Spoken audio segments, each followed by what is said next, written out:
Reinstos, él es consultor justamente especialista en materia energética. Le agradecemos el contacto, Alejandro.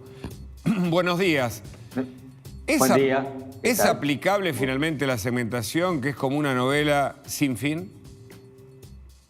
Bueno, es un mecanismo muy difícil de aplicar por parte del gobierno, digamos. Es quizás el intento de esta administración de cumplir con el principal compromiso en materia fiscal que tiene la Argentina con el Fondo Monetario, que es reducir los subsidios a la energía en un poco más de medio punto del producto.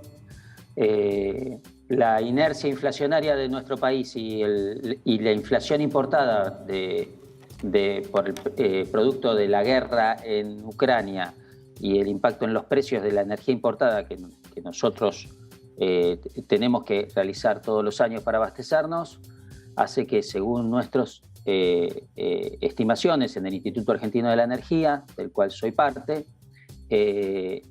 nos da que los subsidios, en lugar de bajar 0,6 puntos del producto, como es el compromiso de la Argentina, muy probablemente aumenten 0,6 puntos del producto. Esto quiere decir que los subsidios este año superarían los 15.000 millones de dólares, el equivalente a 15.000 millones de dólares, y eso nos pone, digamos, en línea con quizás el peor momento del pago de subsidios en la Argentina, que fue el año 2013-2014. Correcto. Y entonces, en la práctica, más allá del compromiso con el Fondo Monetario Internacional, hablábamos aquí con Belén en varias oportunidades de los riesgos de una mala implementación de una política que traiga consecuencias judiciales. ¿Puede pasar? Puede pasar. Esta idea de aplicar subsidios generalizados y ponerse a buscar al 10% de la población más rica para discriminarlos y sacarles el subsidio y en la práctica multiplicar sus facturas por 3, digamos, es algo inédito, digamos, no se encuentran antecedentes a nivel mundial. Digamos, el mundo hace otra cosa, el mundo focaliza los subsidios en la gente vulnerable, en la gente que no puede pagar y se la ayuda, digamos, la ayuda se focaliza en aquellos que no pueden pagar la tarifa. La Argentina se empecina en una receta de generalizar los subsidios a toda la población y luego, cuando no puede pagar esa factura, ponerse a discriminar y a buscar a quien lo puede pagar. Y me parece que el camino correcto es exactamente al revés. La Argentina tenía un mecanismo bueno, que era la tarifa social, y que todo indica que esta segmentación de tarifa termina de romper ese mecanismo, que era un mecanismo que había diseñado la administración anterior, que había intentado continuar esta administración y que era un buen mecanismo. Me gusta el concepto de administración central, porque eso nos permite ver de manera abstracta lo que es una mala gestión en la práctica, y me hace acordar el tema de los subsidios al tema de los planes sociales. La idea de una economía subsidiada, que es para un momento puntual, pero no para implementar una política, porque es como en una casa, ¿no?, que gasta más de lo que puede generar, y este es el problema, sobre todo en la Argentina, que en materia energética, me parece, el mundo va para otro lado, justamente, ¿no?, para aumentar los costos, porque la energía cuesta, justamente.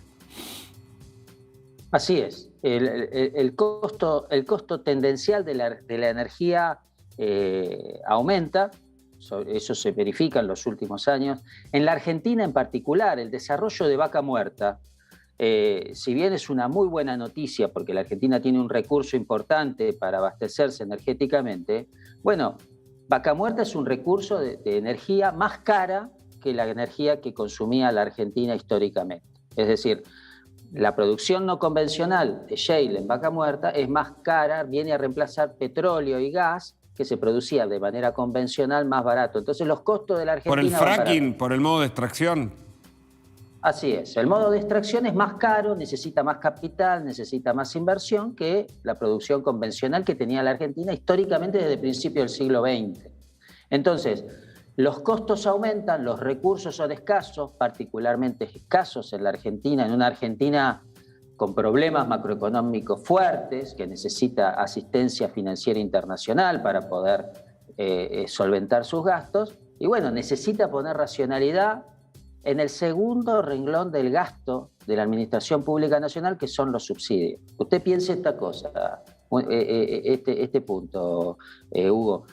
Los subsidios explican la totalidad del déficit fiscal de la Argentina. Dicho de otra manera, si no hubiese subsidios, La Argentina no tenía déficit fiscal. La importación de energía explica la totalidad del déficit comercial de la Argentina. Dicho de otra forma, si la Argentina no importara energía, no tenía déficit comercial.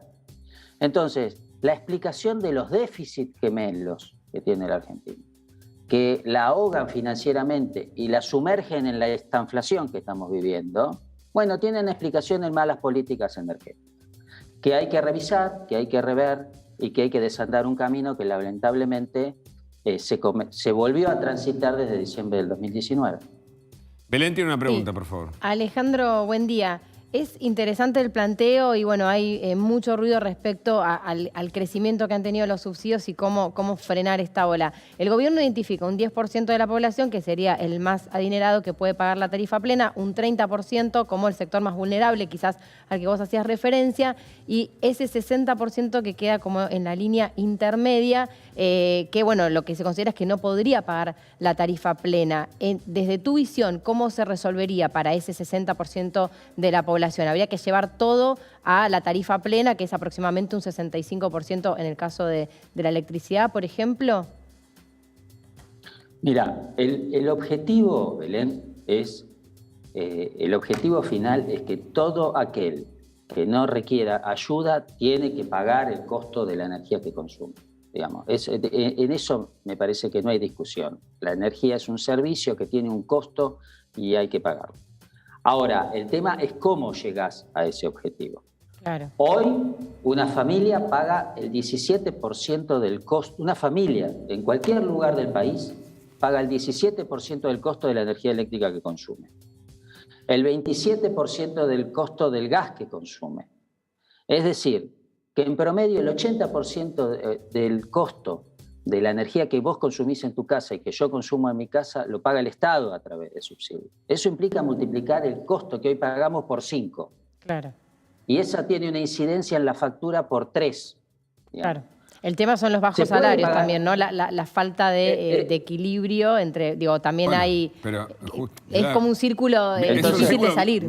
Vicioso en el que estamos metidos, porque el problema es que la Argentina no genera riqueza. Y no es el Estado capaz de generar riqueza. Y si no, mira lo que pasa con Vaca Muerta. No somos capaces de construir un gasoducto. Italia le va a comprar a África ahora combustible y no compra a la Argentina cuando había un proyecto previo porque no somos confiables. Entonces el deterioro en todos los órdenes, entre ellos el energético, genera esto que estás explicando, Alejandro, me parece, ¿no? Bueno, eso se resume en una palabra: incertidumbre y falta de normas, digamos. Si vos... tu regla de funcionamiento es vivir en un estado de emergencia permanente.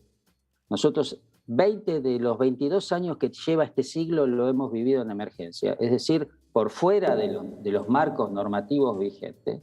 Bueno, es muy difícil que alguien, cualquier capital extranjero o incluso inversores locales, se decidan a hundir inversiones en la Argentina. El sector energético es literal, hay que hundir en la tierra la inversión y el recupero se mide en décadas de esa inversión. Entonces, en un país donde la anomia es la norma, la falta de normas es la anomia, bueno, explica esta situación que vos planteás, donde a la hora de elegir los lugares donde radicar las inversiones, bueno, se eligen otros destinos y no la Argentina, lamentablemente. Muchas gracias, Alejandro, interesantísimo escucharte. No, gracias a ustedes. Un saludo. Hasta la próxima. Bueno, pasamos de la energía a lo que fue ayer una